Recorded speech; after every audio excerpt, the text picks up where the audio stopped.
Assalamualaikum warahmatullahi wabarakatuh. Bismillahirrahmanirrahim. Allahumma salli wa sallim ala nabiyyina habibina Muhammadin sallallahu alaihi wasallam wa ala alihi washabihi asma'in amma ba'du. Semua yang kami hormati,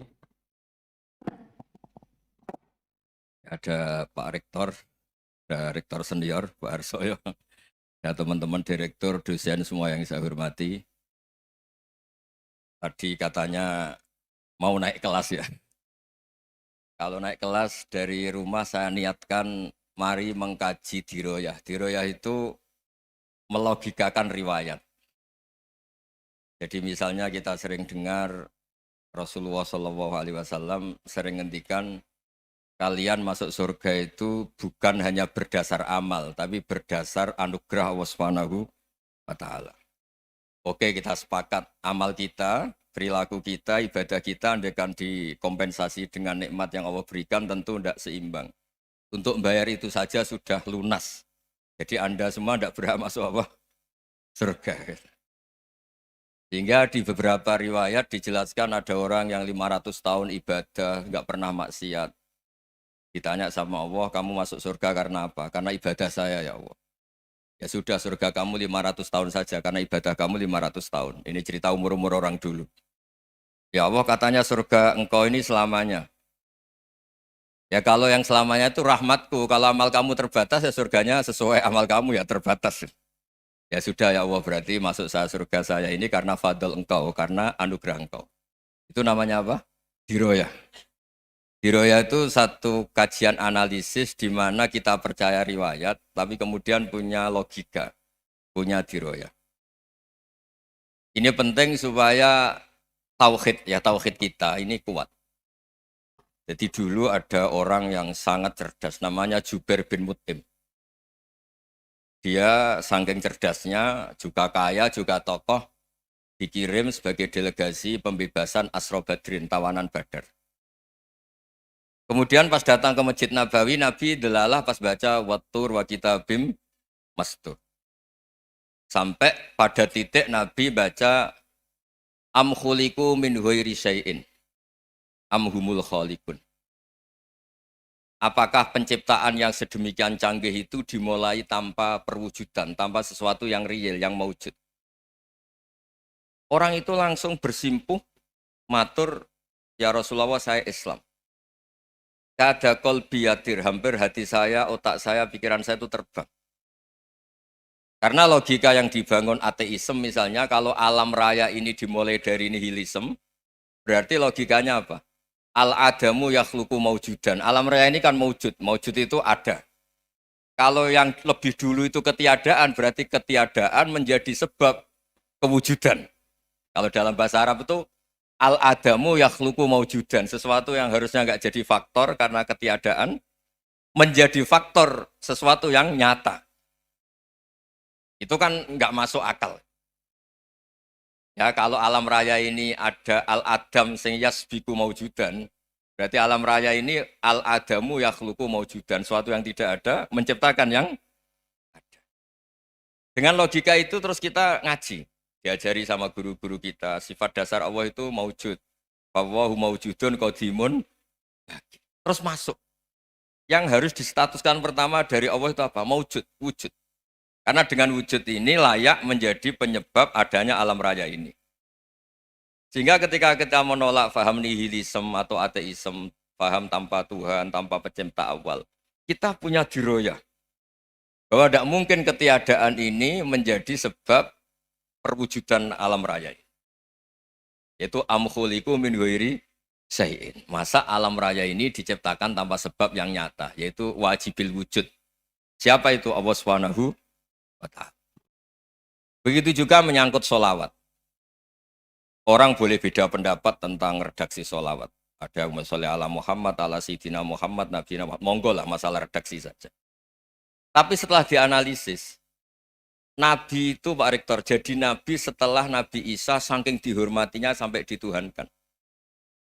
Juga jadi Nabi yang ada cerita masih hangat, orang Yahudi itu bunuh Nabi. Jadi yang satu mendudukkan Nabi sedemikian tinggi sampai kayak Tuhan, Yang satu menjatuhkan Nabi sedemikian rendah sampai dibunuh. Kayak apa susahnya jadi Nabi Muhammad SAW. Kemudian dengan gampang Hadaddin agama ini bikin syariat yang bernama sholawat. Redaksinya monggo lah sesuai tradisi masing-masing. Allahumma sholli ala Muhammad, Allahumma sholli ala Sayyidina Muhammad, ala Nabiyina Muhammad monggo. Tapi yang jelas redaksi ini kalau di diroyah dikaji, Allahumma itu Tuhan, Tuhan itu pemberi. Wa Muhammadun wa in jalla qadruh abdun min ibadi. Muhammad apapun tinggi derajatnya tetap berstatus hamba. Sehingga agama ini terjaga oleh syihotus sholawat. Agama ini terjaga oleh redaksi sholawat. Yaitu Allah tetap pemberi sebagai Tuhan yang enggak tersaingi, la syarikalah. Rasulullah Muhammad wa in jalla qadruh. Apapun prestasinya bisa mi'rad, bisa apa saja, tetap seorang hamba yang butuh muhtajun ila rahmatih. Jika redaksi Allahumma sholli ala Muhammad ini mengukuhkan yang Tuhan tetap Tuhan, hamba pilihan tetap hamba pilihan. Tentu dengan redaksi ini kemudian kita mendudukkan Nabi benar-benar posisi terhormat. Yaitu orang yang paling berhak dapat askat tahiyat, mendapat penghormatan Allah paling tinggi, yaitu Rasulullah Muhammad SAW. Dan itu diulang-ulang oleh Allah. Subhanalladzi asra bi abdi. Status hamba ini diulang. Lagi-lagi ini bernama diroyah. Bernama apa? Contoh ketiga misalnya fihi ayatum bayinatum maqamu Ibrahim. Dulu orang Yahudi itu ada diskusi masif. Syaratnya Nabi itu mbah-mbahnya harus Nabi. Harus keturunan Nabi. Kemudian semua Nabi rata-rata di Palestina, di Syam. Lalu Muhammadnya asal-usulnya dari mana? Tahu-tahu orang Arab kok Nabi, padahal orang Arab itu dulu jahiliyah. Walhasil terus diceritakan, bukti Muhammad ini turunan Ibrahim adalah ada jejak kaki Nabi Ibrahim di dekat apa? Ka'bah. Fihi ayatum bayinatum maqamu Ibrahim. Kalau Nabi Ibrahim pernah di Mekah, artinya beliau pernah meninggalkan turunan yang di Mekah. Itu bernama Nabi Muhammadun sallallahu alaihi wasallam. Itu disebut fihi ayatum bayinatum maqamu Ibrahim. Nah, itu namanya diroyah. Diroyah itu satu perilaku keseharian kita beragama, kemudian tahu logikanya. Yang keempat misalnya, mangkana yu'minu billahi wal yaumil akhir fal yukrim apa? Jaro. Orang yang iman karena Allah dan Rasul, maka memuliakan tetangganya. Andai kan pakai hukum sosial, tentu kalau tetangga kita baik, kita baik. Kalau kurang baik, kok kurang penggawean kan gitu. Tapi dulu itu pernah ada seorang ulama itu dibully ya, dikerjain sama anak muda tetangganya. Pak Kiai datang ke rumah saya, orang ini datang. Kemudian setelah di rumahnya, saya tidak jadi butuh sama Pak Kiai, silahkan pulang. Itu Kiainya senyum, menikmati. Dan itu terulang 3 kali. Dibully seperti itu, dikerjain terulang 3 kali. Lalu tetap Kiainya tuh asik, seneng sekali. Lama-lama muda ini tanya, kenapa engkau tidak tersinggung? Padahal saya kerjain sampai 3 kali. Tak undang, terus tak suruh pulang, tak undang, tak suruh pulang. Kata Kiai tadi, yang memerintahkan baik sama tetangga itu Allah. Jadi saya nikmati ketika bisa baik sama Anda. Tidak ada urusannya dengan perilaku Anda yang nolak saya. Nah itu terus kita tahu, memang motifnya kita baik sama tetangga karena iman sama Allah dan Rasul, bukan hukum kompensasi sosial. Jadi kalau mau diteruskan Pak Rektor, saya ngajar di sini ya karena perintah Allah itu orang alim harus ngajar, bukan karena perintah Rektor. Kalau diteruskan. Ya saya mohon juga gitu para dosen, para karyawan di sini kalau nggak khianat dengan UI itu karena takut sama Allah, jangan takut sama Rektor. Kalau Anda baik juga karena Allah, jangan baik karena apa? Rektor. Bagaimanapun ya semua kita ini makhluk. Makhluk itu la yadurru wa la yanfa. Begitu juga melihat Indonesia. Melihat saya ini kan ikut di UI itu lama sekali ikut sama Profesor Zeni dari Profesor Zeni nulis tafsir. Mungkin Pak Harsoyo tahu banyak, dulu Pak Lutfi ya tahu banyak. Tapi saya memang nggak pernah terbuka karena ya memang nggak ingin sebenarnya. Kondisi ini kondisi darurat.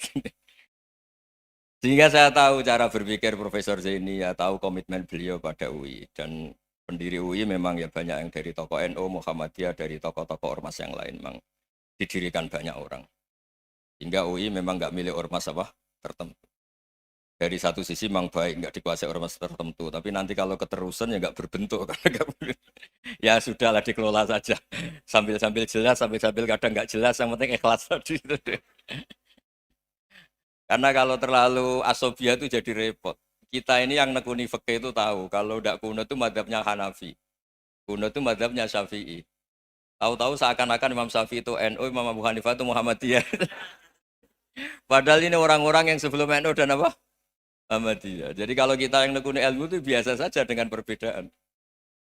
Tapi kalau orang-orang yang nggak siap dengan perbedaan itu sampai Allah disifati Ta'ala itu tidak terima. Padahal Ta'ala itu maknanya Maha Luhur, yang Maha Agung. Jadi ada seorang kiai kebetulan pidato pertama Pak Rektor. Assalamualaikum warahmatullahi ta'ala wabarakatuh. Ilmu balik kedua ini nggak terima karena itu dianggap bid'ah ada Ta'ala. Hanya dia bilang Assalamualaikum warahmatullahi ta'ala wabarakatuh. Itu saking asobiahnya itu Allah ditambahi Ta'ala itu tidak terima. Padahal Ta'ala itu maknanya Maha Agung. Nah itu kan jadi repot kalau asobiah gitu. Kalau kita ngadepi perbedaan itu biasa saja. Karena kita mungkin bacanya banyak, lihat hal-hal seperti itu ya biasa saja. Karena dulu itu perbedaan itu urusan sudut pandang. Ya saya ulang lagi, perbedaan itu sudut. Allah yang Tuhan saja sering didebat sama nabi-nabinya. Karena urusan sudut pandang apa? Saya beri contoh ya. Suatu saat Khalilur Rahman Ibrahim itu saatnya meninggal sama Allah, Israel disuruh. Israel itu Ibrahim saatnya meninggal, ambil nyawanya. Setelah datang ke Ibrahim, ya Khalilur Rahman Ibrahim, saya disuruh nyabut nyawa Anda. Itu Israel dipaksa mikir sama Ibrahim. Hal ra'aita khalilan yumitu khalilah. Kamu tahu orang yang mencintai kemudian bunuh yang dicintai. Itu logika agak benar. Akhirnya Israel kan nggak biasa debat, kan nggak dilatih debat, nggak pernah ikut lomba UI debat ilmiah. Dia taunya nyambut nyawa aja. Kembali ke Allah. Ya Allah, kata Ibrahim, hal ra'aita khalilan yumitu khalilah. Masa kekasih bunuh yang dicintai ya. Tapi kata Allah santai. Bilang ke Ibrahim, hal ra'aita habiban yakrahu ayyalqa habibah. Masa katanya dia cinta saya, kemudian ketemu saya tidak berani. Israel mater lagi. Logikanya gini Ibrahim, masa yang dicintai sama yang ketemu yang dicintai nggak berani. Ya udah ketemu aja. Katanya yang meninggal itu. Artinya kamu bisa saja GR tidak mati-mati karena merasa dicintai. Atau ingin mati karena mencintai. Nah maksud saya, dalam hal-hal seperti ini orang UI pasti gak jelas. Katanya cinta Allah suruh mati ya nggak mau. Gak jelas kan? Dibilang gak cinta juga gak mau. Tapi dibilang cinta kalau ukurannya mati juga gak mau. Nah, tapi dalam banyak hal gak jelas itu penting Pak Rektor. Penting sekali. Buatan guyon. Saya beri contoh sekian ilmiah, gak jelas itu penting. Rasulullah Shallallahu Alaihi Wasallam itu dalam banyak hal itu disuruh Allah, memang disuruh supaya ngambil sikap seperti itu. Karena Allah itu punya otoritas penuh untuk bikin orang itu baik atau tidak baik. Wahsy itu yang membunuh Sayyid Hamzah, orang paling dicintai Nabi di antara yang dicintai Nabi. Qatalahu Wahsyun, dibunuh oleh Wahsy. Nabi secara basarnya itu nggak suka sama Wahsy. Sampai cara lahir ya ingin corong Jawa ingin masuk nol. Tapi apa kata Allah? Laisa laka minal amri syai'un aw yatuba alaihim aw yu'adziba. Itu tidak wilayah kamu Muhammad. Malah Wahsy dikasih tobat sama Allah. Khalid bin Walid. Itu perang Uhud kalah itu karena ide brilian Khalid bin Walid. Pas itu masih panglima kafir. Yaitu pura-pura kalah, ghanimah dilepas, sahabat turun, pasukannya naik, walhasil orang Islam kalah. Khalid bin Walid akhirnya juga masuk Islam. Orang yang secara basariah Nabi itu gak siap. Kebalikannya juga ada. Sa'labah itu orang sampai gelar hamamatul masjid. Ini pas ngaji mesti ingat. Salam. Dia di masjid terus. Setiap habis salam tuh lari. Karena istrinya nyun sewu masih berpakaian yang tidak pantas. Kenapa engkau terburu-buru pulang? Pakaian yang dipakai istri saya sekarang saya pakai. Ya pakaian sarung itu kayak Pak Rektor kan fleksibel. Ini khusus mau Ramadan. Tidak akan sarungan terus. Gak usah khawatir. Jadi ini tadi sudah perjanjian. Saya yang kiai celananan, beliau yang rektor pakai sarung. Jadi iya. Supaya itu barter madhab. Tapi hanya sekali ini aja, bukan. Jadi jangan diharapkan ini jadi tontonan terus-menerus. Dan ini barter madhab. Saya sama Profesor Kores juga sering gitu. Saya pakai sarung yang dihadiahi beliau, beliau pakai sarung yang dihadiahi saya. Memang itu tradisi Islam. Tahadau tahabu, kamu saling memberi hadiah, maka kamu saling mencintai. Bukan riswah, bukan riswah. Walhasil terus, Sa'labah ini, buat saya didoakan Nabi, supaya saya kaya, supaya tidak sering ganti-ganti pakaian seperti ini sama istri saya. Jangan-jangan kamu miskin itu lebih baik. Ngotot minta didoakan. Didoain Nabi kaya, terus lama-lama ninggal sholat, ninggal jamaah. Itu Allah belum tersinggung. Yang mulai Allah tersinggung itu kan, saya sering fatwa di mana-mana, sering memberi saran. Mumpung kamu miskin itu sering sedekah, karena kalau sudah kaya itu tidak bisa. Saya memberi analogi gini. Kalau saya masih santri miskin, punya uang 100.000, diminta guru saya 50 tak kasihkan, padahal itu 50%. Punya 2 kambing kurus, diminta guru saya 1 pasti tak kasihkan, padahal itu 50%. Jadi kalau punya sapi Brahman atau sapi limusin yang harganya itu 100 juta, punya 2, diminta 1 boleh enggak? Enggak boleh. Saya punya motor butut 2, diminta teman saya 1 boleh, tapi kalau Davidson Harley itu enggak boleh. Nah, walhasil itu kalau kita miskin, misalnya kita zaman kuliah atau zaman mondok atau zaman apa saja, punya uang 100.000, nartik temannya sampai 50.000 kan biasa. Tapi setelah 1 miliar, berani enggak kamu kasihkan 500 juta? Sama-sama 50%. Enggak kan? Nah Sa'labah gitu, ketika zakat masih per 40 kambing 1 kambing itu sebenarnya kan masih ringan. 41, 82. Kambingnya itu sudah mabenal jabalen. Barang dihitung zakat karena sudah ribuan, jumlahnya sampai 400 kambing. Banyak lah pokoknya. Terus kata Sa'labah, ini pemerasan. Karena jumlahnya besar. Allah tersinggung karena nabinya dianggap narik zakat itu dianggap khoros, dianggap pemeras. Allah tersinggung kemudian fa'aqobahum nifakon fi qulubihim ila yaumil. Dia ditetir munafik. Semenjak itu terus tadi kembali gak jelas tadi.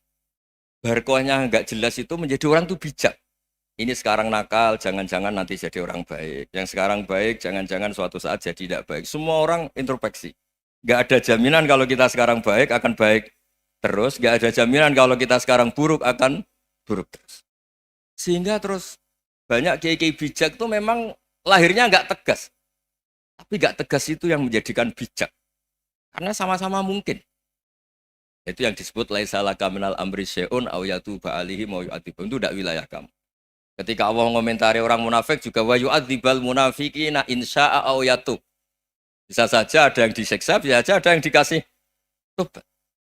Karena pola yang kita analisis itu semuanya menurut kita. Bukan menurut kemaslahatan orang apa. Saya punya sekian contoh cerita. Orang yang sowan kiai baik-baik, mungkin bawa gula atau salam tempel, tidak tahu lah. Itu tidak mesti jadi wali. Tapi Kalijogo yang kenal Sunan Bonang, itu kenalnya itu karena ingin begal. malah jadi wali. Tapi tidak usah dicoba. Umar itu nyari Nabi itu mau dibunuh. Tapi malah tobat jadi orang baik. Jadi ini penting ngaji ya, supaya tidak tegas itu, tidak jelas itu kadang baik. Nah termasuk saya juga termasuk dia yang milih tidak jelas. Saya sering gojlok gini, Fajar Hadili ini murid-murid saya sering saya gojlok. Kalau semua sistem pendidikan kayak kampus, kayak UII, kayak UIN semuanya, itu sistem yang bagus karena tertib, jam kuliahnya jelas, mata kuliahnya jelas. Kalau di pesantren itu Pak Arso itu nggak tertib, tapi justru itu enak ketemu di jalan orang berani tanya. Nah, ini kalau mbak-mbak misalnya menstruasi, mau belajar haid nunggu semester berapa baru tahu. Itu bisa sekian tahun nggak sholat karena nunggu pelajarannya baru diterangkan. Mau haji juga gitu, nunggu mata pelajaran haji. Kalau nggak jamnya, nggak mau dosennya ngajarin. Ya, kalau kiai kan enggak, ketemu di jalan, tanya, dijawab. Jam berapa juga dijawab. Artinya Indonesia itu berkah, ada sistem kampus yang tertib. Ya semoga termasuk tertib gajinya. Tapi tertib gajinya itu juga sebenarnya rugi. Saya sering ada pegawai negeri Gus, tolong doain saja di PNS enak jadi.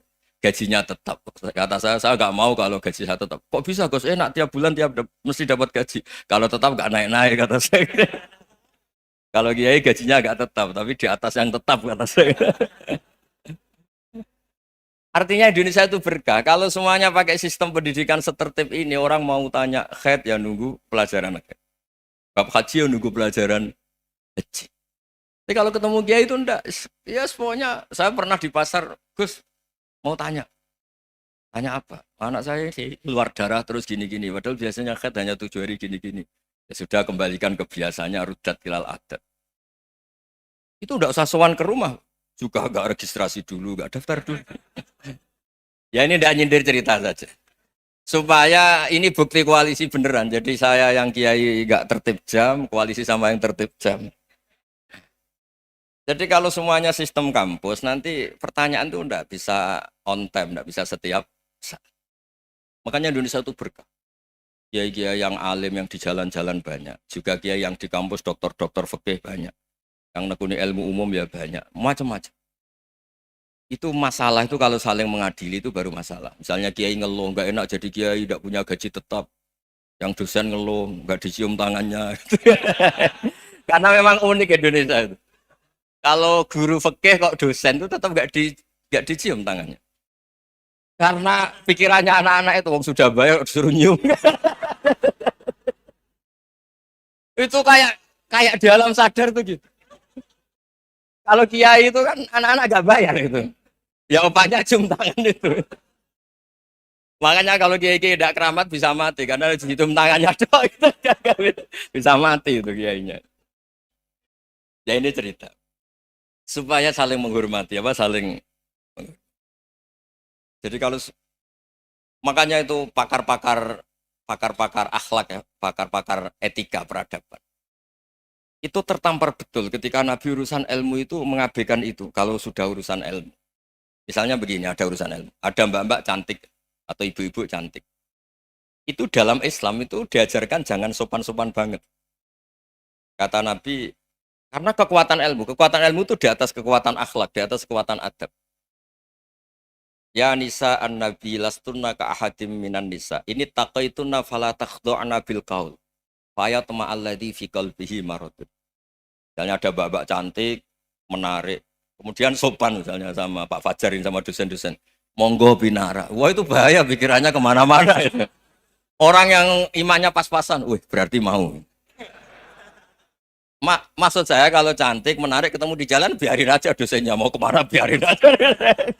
Gak usah dihormatin. Kalau dihormatin, Pak mau kemana sadarian, mau bisa bahaya. Nah, biarin aja. Kalau tanya, Dek ini alamatnya mana? Cari sendiri Pak. Karena hanya dengan cara itu, si Pak dosen ini gak kepikiran. Gak ada orang suka, orang kedus itu gak akan. Tinggal sudah cantik, sopan. Wah bisa pikirannya macam-macam. Itu ilmu. Fala takhdu'na bil qaul. Kamu jangan terlalu lirih kalau ngomong. Fayat ma'alladzi fi qalbi maradun. Orang yang pikirannya masih kotor pasti berpikir yang negatif. Anda mungkin demi sopan sama dosen Anda.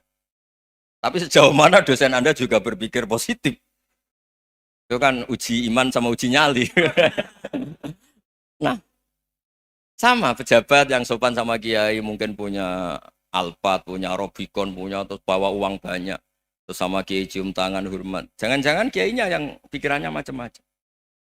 Ini berarti bisa jadi muhibbin potensial misalnya. Nah, saya ini termasuk kiai yang pengagum ilmu. Sehingga saya sama orang yang medit, yang kikir sama saya itu saya senangnya bukan main.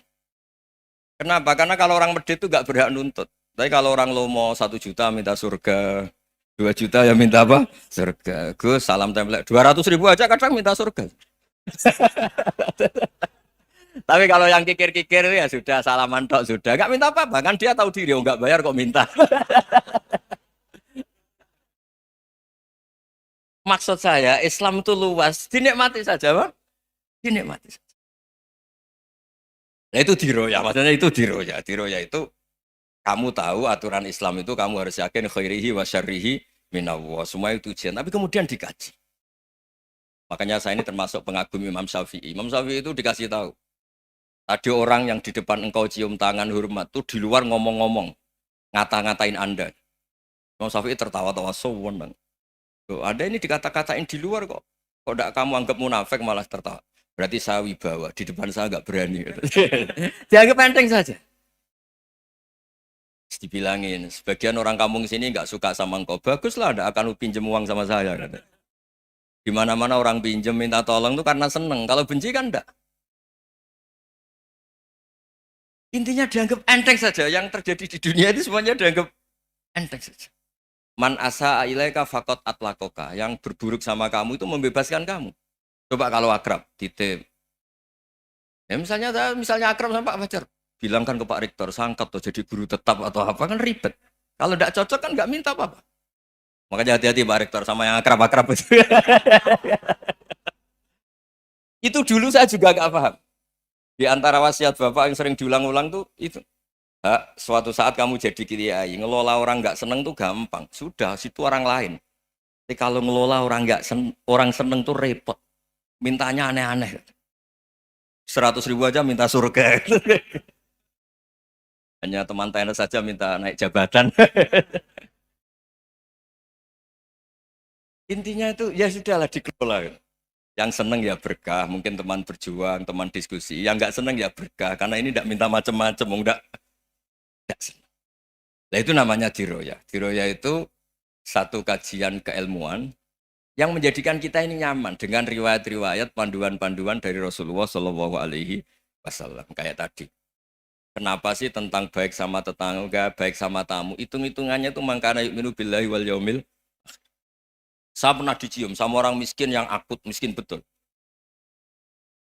Itu tak ajarin, Anda ini lebih hebat ketimbang orang-orang kaya. Misalnya gini, misalnya ada komunitas rektor atau kiai besar. Saya ini kata orang banyak termasuk kiai besar. Mungkin kalau pinjam uang itu karena mau beli mobil, aksesoris mobil, karena kita kiai top atau rektor atau orang-orang top. Kalau sesama orang miskin itu pinjem-pinjemannya itu urusan beras, itu urusan nyawa. Keren mana? Menyelamatkan nyawa sama aksesoris mobil. Nyawa. Jadi pahala kamu pasti lebih besar itu. Itu senengnya jadi orang miskin terus keterusan sampai sekarang. Itu. Lo coba kalau menteri sama menteri, rektor sama rektor, kira-kira pinjamannya apa Pak Arso? Kan kalau mau beli mobil atau mau umroh VIP, pokoknya yang keren-keren. Kalau orang miskin pinjam karena apa? Makan kan? Beras kan? Makanya kalau yang sedang miskin monggo lah kalau ingin teruskan. Maksud saya Islam tuh seenak itu. Islam tuh segampang itu.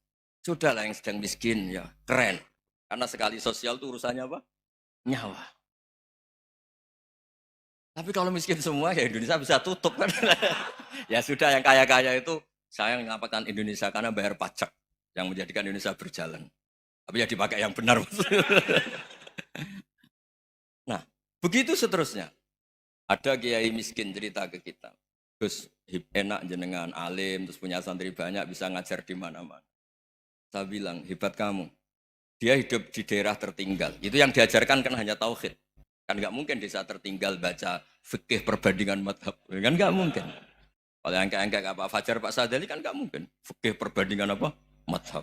Menyorot madhab dunia. Gaya engke-engke itu kan nggak benar. Tapi pertanyaannya, yang menyelamatkan masuk surga itu tauhid apa perbandingan madhab?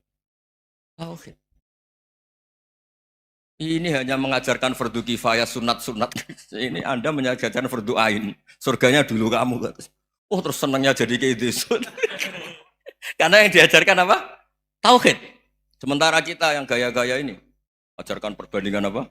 Madhab, studi banding ke Al-Azhar kemana-mana. Ini enggak, tauhid. Dari orang nyembah pohon jadi nyembah Allah Ta'ala. Keren enggak? Keren. Jadi terus Ki sama saya senangnya bukan karena tak bela. Tapi ada yang agak kurang ajar tanya saya. Kalau itu hebat kenapa Gus gak mau jadi kayak itu? Waduh. Wah ya repot kalau pertanyaan. Terus tak jawab, kalau saya jadi kayak itu, kamu ngangsu ilmu dari mana coba? Ya dari jenengan, ya kalau sama gobloknya enggak bisa. Ya sudah, Gus aja yang jadi kayak besar. Maksud saya, ya sudahlah kita begini seperti yang saya ajarkan di sini, saya sarankan supaya orang itu tahu. Ini namanya diroyah, apa?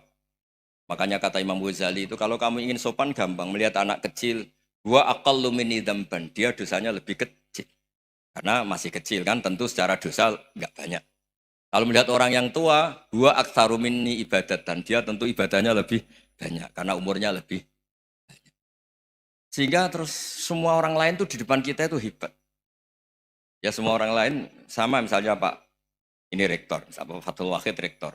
Tanggung jawabnya lebih banyak, berarti pahalanya lebih banyak. Tapi sama, ketika melihat Nyon Sewu, melihat pegawainya yang secara lahir di bawahnya, ini tanggung jawabnya nggak banyak. Pasti salahnya juga enggak. Itu yang diajarkan Rasulullah SAW. Sehingga enak lah. Tapi kalau kita melihat orang lain selalu salahnya, itu pecundang. Allah saja tidak seperti itu kan. Amal baik ya ada khairan, amal buruk ya ada saron. Semuanya dilihat oleh Allah Subhanahu wa Ta'ala. Saya itu punya teman Gus, agak beling, agak seenaknya. Dulu miskin. Wah itu seenaknya betul. Kayak kenal Tuhan sudah. Tak tanya. Kenapa kamu seenaknya? 1 bulan tuh labanya bisa 200 juta sampai 500, sampai 1 miliar. Saya itu Gus, setelah duha itu perkembangannya bagus. Duha, sholat duha itu. Saya pernah miskin, kan kata apa? Ingkana rizki fisama, apa? Wa ingkana qalilan, ya kalau fisama fa'anzilhu. Terus wa ingkana qalilan fakasirhu. Kalau sedikit perbanyak. Ini trennya sudah benar semua. Nah, wa ingkana apa? Ya, haroman fatohiru. Kalau haram yang kau sucikan. Makanya saya seenaknya, kalau qalilan sudah fakasiru, paling trennya yang nggak benar juga fatohiru. Kata dia yakin kalau yang nggak benar-benar sudah disucikan Allah. Karena yang lain-lain sudah. Dari miskin sudah kaya, qalilan sudah fakasiru. Paling yang haroman juga sudah fatohiru. Gitu. Tak tanya. Lah kamu kok tahu? Polanya sudah ada Gus, karena sang qalilan. Kamu sembrono sama Tuhan kok begitu kan? Tapi apapun itu seneng saya.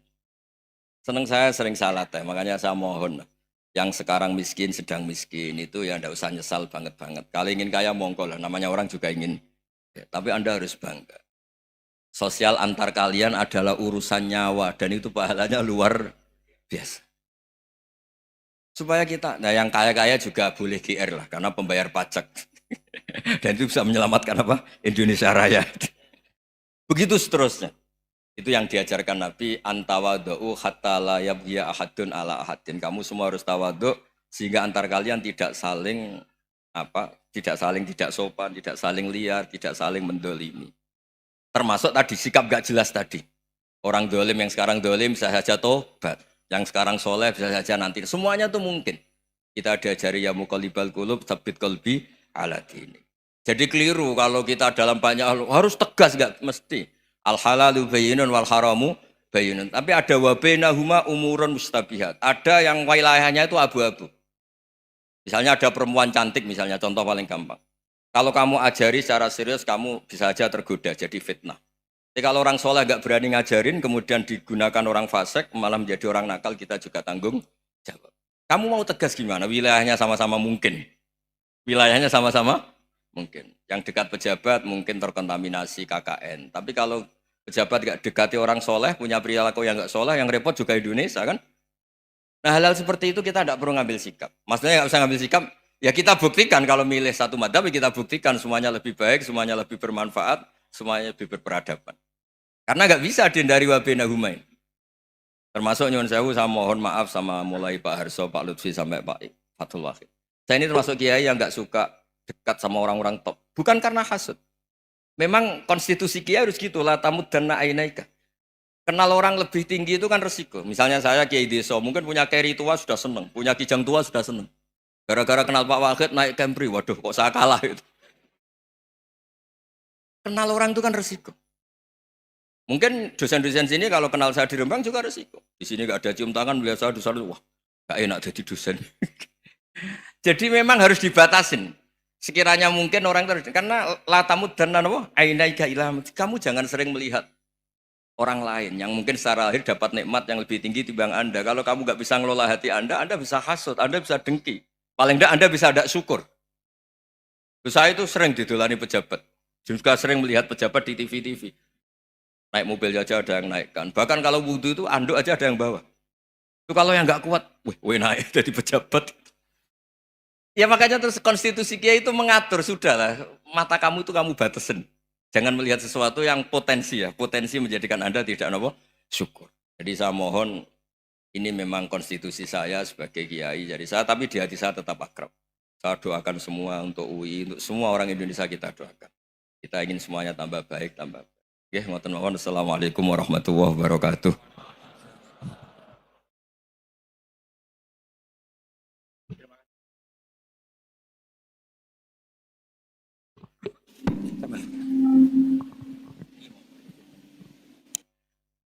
Terima kasih Gus Ba untuk pencerahan yang luar biasa.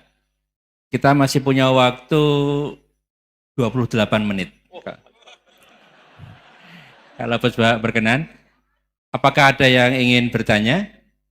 Singkat, padat, sebutkan nama. Sana dulu ya. Ya. Tiga ya? Tiga aja ya. Satu, sini dua, satu lagi dari Ahwat. Ya Ibu ya. Ya. Silakan. Satu cari sana ya. Ya, maju aja. Maju. Mikrofonnya ini.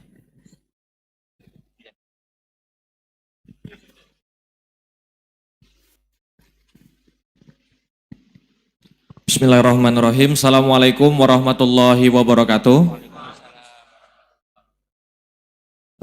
Perkenalkan Gus Baha, nama saya Boyi. Mungkin agak beda dengan pada umumnya. Saya bukan dari kalangan santri, tapi ketika mendengar ceramah Gus Baha pada awal-awal saya kuliah itu merasa kok kayak sebelumnya kenapa tidak masuk santri aja gitu. Karena ternyata toh yang diajarkan juga banyak dasar-dasarnya atau prinsip-prinsipnya yang sama dari jalur berpikir dan lain sebagainya. Yang ingin saya tanyakan di sini adalah ketika Gus Baha menyampaikan tentang diroyah, mungkin singkat saja Gus, apakah diroyah ini alat atau ilmu universal yang bisa digunakan ketika berdialog dengan orang-orang yang mengatakan itu kan kaidah kalian gitu, itu kan kaidahmu. Ada hal-hal yang memang tidak bisa dipersamakan atau tidak bisa digeneralisir. Ya mungkin seperti itu Gus. Dan juga yang terakhir, kalau boleh saya izin bersalaman boleh Gus. Kesempatan. Oke, Assalamualaikum warahmatullahi wabarakatuh.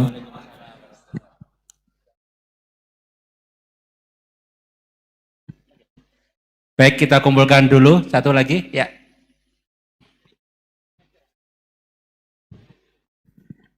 Cek. Bismillahirrahmanirrahim. Assalamualaikum warahmatullahi wabarakatuh. Ya, perkenalkan saya Taufik Satrio, biasa dipanggil Tosa. Ya.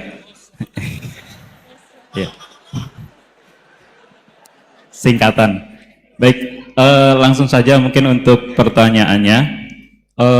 Di Yaumil Akhir nanti kan ada yang namanya Yaumil Mizan. Itu pertimbangan gitu kan.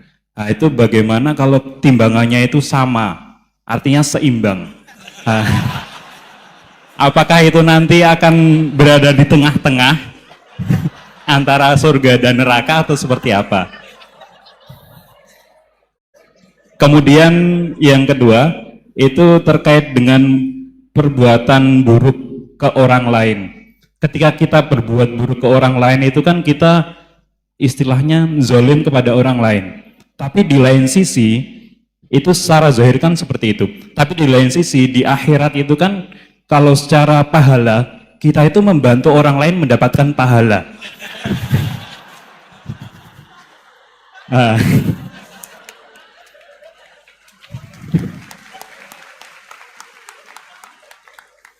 Jadi, seperti apa Gus? Terima kasih. Assalamualaikum warahmatullahi wabarakatuh. Terima kasih Mas Tosa ya. Silakan Ibu ya.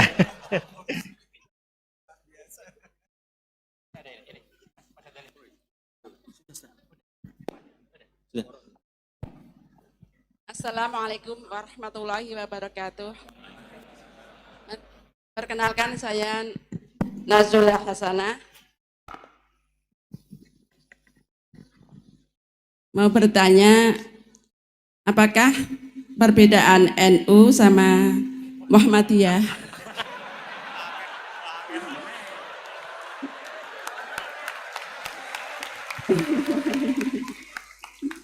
Tadi kan dijabarkan. Terus dalam sholat subuh itu kan ada yang pakai doa kunut, ada yang enggak. Tolong jabarkan. Wassalamualaikum warahmatullahi wabarakatuh. Waalaikumsalam. Baik Gus, ini ada 3 penanya. Mas Boy tadi terkait dengan diroya, apakah ini universal, termasuk untuk yang non-muslim bahkan gitu kan. Kemudian yang kedua dari Mas Tosa, hisab yang seimbang Gus, kasusnya gimana ini. Yang kedua terkait dengan kalau berbuat buruk kan membuat pahala untuk yang bersangkutan itu. Seperti orang puasa dikasih minum gitu kan ya. Ya. Terus kemudian Bu Hasanah ini beda antara NU dan MU, kira-kira itu ya. Silakan Gus ya. Ya.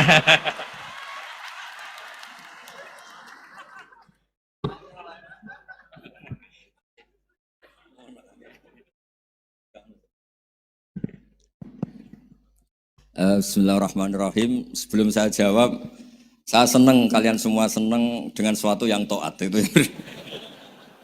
Banyak orang untuk senang nunggu maksiat dulu. Mungkin melihat perempuan yang tidak mahram, melihat sesuatu yang maksiat. Jadi ini spesial. Majelis ilmu tapi apa? Senang. Ini sesuai rencana Tuhan lah. Seorang itu senang dengan taat, senang dengan ilmu. Ini luar biasa, no? Luar biasa. Tadi pertanyaannya kalau diroya. Jadi Islam itu agama untuk logika objektif. Jadi diroya itu ya global, universal. Misalnya saya beri contoh Tuhan yang satu. Itu dulu, saya ulang lagi dulu itu ada imam namanya Imam Amudi. Itu pengajar matematika Mas Boy, pengajar matematika. Itu kan nggak lazim, tapi kiai kok pengajar apa? Singkat cerita, ini cerita keramat. Kalau kalian nggak paham ya keramat sendiri. Jangan nggak paham menentang.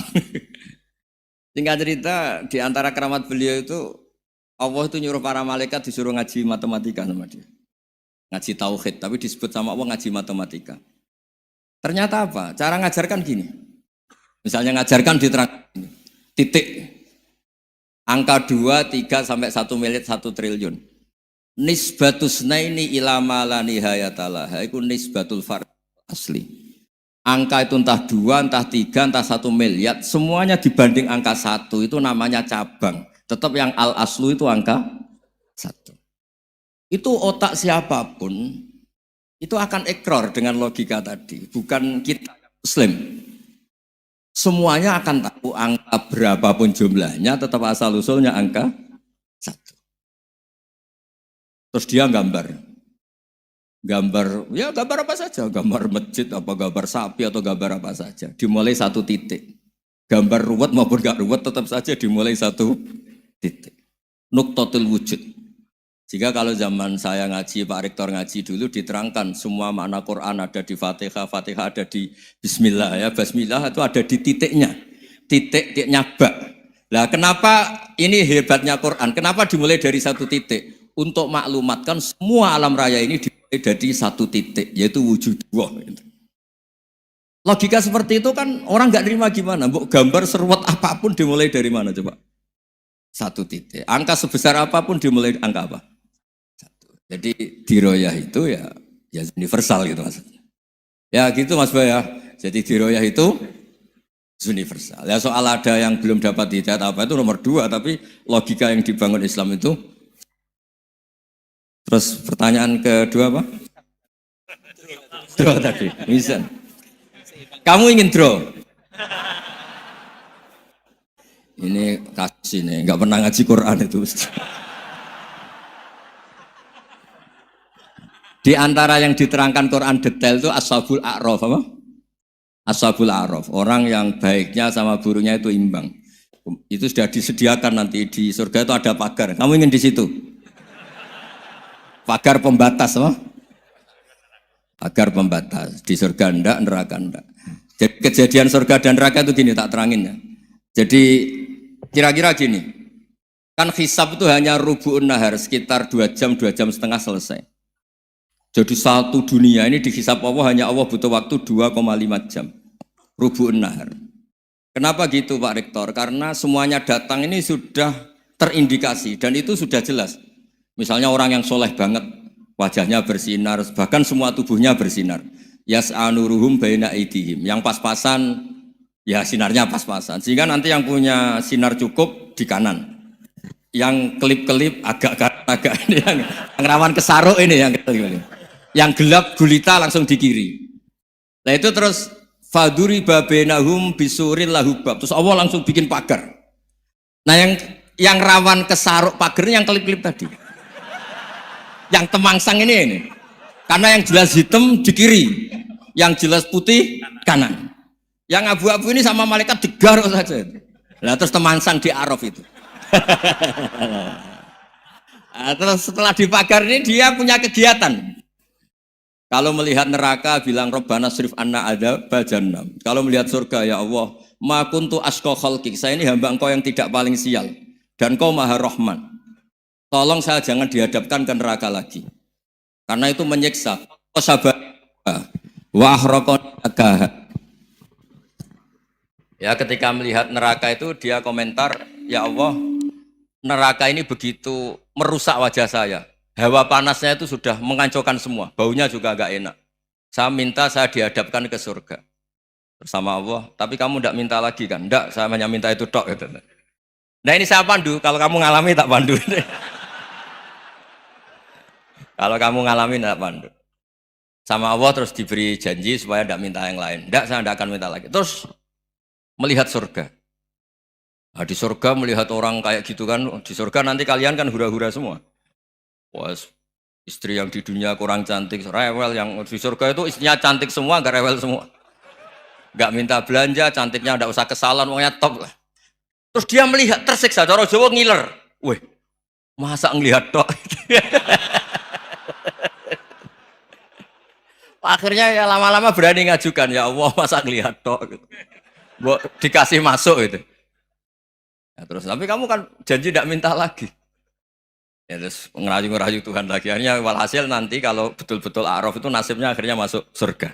Tapi tadi digarap dulu lah, dikerjain dulu. Itu lama sekali perjalanannya, memang lama sekali. Nah soal orang membunuh itu apa contohnya tadi? Berbuat buruk sama orang lain ya apapun lah. Berbuat buruk sama orang lain itu kalau faktanya nanti tobat, Allah yang bisa ngelola itu. Makanya Nabi pernah senyum-senyum, pernah tertawa-tawa. Sungguh ketika Allah menghendaki rahmatnya itu semuanya indah. Yaqtulul qatil fayatubu hadza. Jadi ada orang nyun sewu membunuh, terus dia tobat serius. Kemudian al-maktul yang dibunuh ini masuk surga karena madlum. Qatilnya karena tobat serius juga masuk surga. Ya begitu juga di kedoliman-kedoliman yang lain. Jadi ya makanya tobat itu penting sekali. Ya taruh saja begini yang terkenal ya, contoh Wahsy itu jelas di surga karena syahid dibunuh Wahsy. Apa Hamzah? Hamzah ini jelas di surga karena matul syahidan. Dibunuh secara syahid oleh Wahsy. Tapi karena Wahsy tobatnya serius, nanti juga di surga. Begitu juga keburukan-keburukan yang lain. Jadi tobat ini misalnya ada orang hartanya dicuri. Tentu yang dicuri ini kalau dia orang baik, ya mungkin secara formal lapor polisi, tapi kalau dia orang baik mungkin ridho lah, sudah itu, sudah ridho kan. Berkahnya ridho, dia menjadi orang baik karena ridho diuji Allah, hartanya apa? Dicuri. Kemudian yang mencuri tobat, entah harta itu dikembalikan, entah dikasihkan masjid sebagai amalnya yang dicuri, entah apa-apa, Allah ngasih tobat orang ini. Kemudian sama-sama jadi orang baik, kemudian sama-sama di surga. Makanya itu Nabi sampai senyum-senyum, betapa rahmatnya Allah tidak terbatas. Sama lagi, betapa rahmatnya Allah tidak terbatas. Bahkan qatil sama maktul bisa ngopi di surga bareng tadi itu. Karena ya tadi, masyhur itu. Yang paling legenda dalam sejarah Islam kan, saya pernah membunuh orang yang sangat dicintai Rasulullah. Sebagai tobat saya akan membunuh orang yang paling dibenci Rasulullah. Singkat cerita, Wahsy ini menangi bunuh Musailamah al-Kadzdzab. Orang yang ngaku-ngaku Nabi yang merusak tatanan apa? Islam. Apapun itulah, cerita-cerita apapun itu. Makanya saya sering cerita, kalau preman pasar itu tobat, bu, jangan nyapu masjid. Tobatnya tetap di pasar, yang dulu pasar gak aman karena dia, sekarang aman karena dia. Jangan tobat terus nyapu di pasar, pasar diganti soksennya, pengganti. Itu gak fair apa? Jadi kalau tobat itu harus seimbang dengan zaman salahnya. Zaman apa? Kayak Umar. Ketika dia kafir itu orang Islam dibikin takut. Terus ketika dia Islam, gantian orang kafir dibikin takut. Pertama dia Islam langsung marahnya Abu Jahal, Abu Lahab. Awas kalau ganggu Rasulullah. Ngadepin saya. Itu fair. Kenapa? Fair. Jangan tobatnya bikin orang takut, lah tobat ke masjid, nyapu. Yang di pasar diganti penggantinya tetap gaduh. Gak boleh. Harusnya kalau lama bikin pasar takut, ya sekarang lama bikin pasar apa? Aman. Itu tobat yang apa? Seimbang. Ya kira-kira gitu ya. Nanti tak pandu kalau sudah di Arab. Terus gimana? Yang ketiga NU sama MU. Satu itu beda seragamnya dan logonya.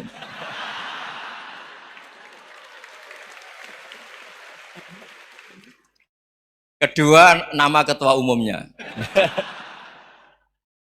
Ketiga, tanggal acara besarnya. Muktamar Muhammadiyah dan NU itu beda. Sudah beda satu abadnya. Tentu dulu Muhammadiyah. Tapi begini ya, perbedaan itu nggak bisa dihindari. Karena tadi ada sudut pandang apa? Ada sudut pandang, itu nggak bisa dihindari. Ini cerita yang nyata ya. Saya ulang lagi, senyata-nyatanya. Andaikan betul Rasulullah itu hanya kunut 1-2 kali, maka kalau menurut mazhab Syafi'i, apa salahnya melakukan sunnah terus-menerus meskipun Nabi itu melakukan hanya beberapa kali? Karena pertama sesuatu yang pernah dilakukan Nabi pasti akan menjadi sunnah yang terus-menerus. Nabi itu puasa Senin Kemis juga tidak selalu. Salah kalau ada orang bilang, Nabi malah takut kalau ibadah sunat dilakukan terus-menerus karena nanti takut dikira wajib. Itu masyhur dalam kaidah usul fikih. Tapi yang tidak kunut juga tidak salah, karena ya tadi, Nabi ya pernah kunut, Nabi juga pernah tidak kunut, karena Nabinya orang banyak. Kan bukan Nabi kelompok tertentu, no? Jadi sederhana. Terus menyangkut, ini dengerin betul, sujud. Sujud itu banyak ulama yang mengatakan untuk sah itu harus melibatkan 7 anggota. Umirtu an asjuda ala sab'ati azumin al-jabha wal yaden warukbaten wal qadamen. Saya diperintahkan sujud itu melibatkan 7 anggota, yaitu jabha, yaden, 2 tangan, 2 lutut, terus 2 qadamen. Tapi Imam Syafi'i ngendikan, andaikan ada pendapat yang mengatakan ukurannya cukup jabha, maka itu juga benar. Karena Nabi ketika sujud ngendikan sajadalaka waj'i wa sam'i wa basori. Ya Allah telah sujud ke engkau wajah saya, jabha saya. Nabi tidak menyebut tangan, tidak menyebut rukbaten, tidak menyebut qadamen. Ini wajah dua wajah, ukurannya itu hanya jabha. Itu kayak iya, kayak enggak. Nah hal-hal seperti itu yang menjadikan ada ijtihad. Ijtihad itu satu pemikiran yang cara sudut pandang itu kayak iya, kayak enggak. Nah itu terus ada al-madhaibul arba'ah. Terus ketika implementasi di Indonesia, dulu Mbah Ahmad Dahlan juga ngaji Mbah Soleh Darat. Mbah Hasyim Asy'ari juga ngaji Mbah Soleh Darat. Ketika di Mekah sama-sama ngaji Syekh Khotib Minangkabau, sama-sama ngaji Syekh Mahfud Termas. Jadi ya kalau di keluarga kita itu ya biasa aja perbedaan-perbedaan itu selama masih ilmiah dianggap biasa aja. Karena memang ngelola sudut pandang itu nggak bisa ditertibkan. Nabi Yahya itu suka berkawan orang soleh. Karena berkawan orang soleh itu enak. Tapi kalau Nabi Isa suka dadani desa-desa tertinggal yang masih macam-macam. Ketika ditanya, kenapa engkau suka berkawan orang-orang gitu? Ana tabibun udawil mardo. Di mana-mana kiai itu ya nyembuhkan yang sakit.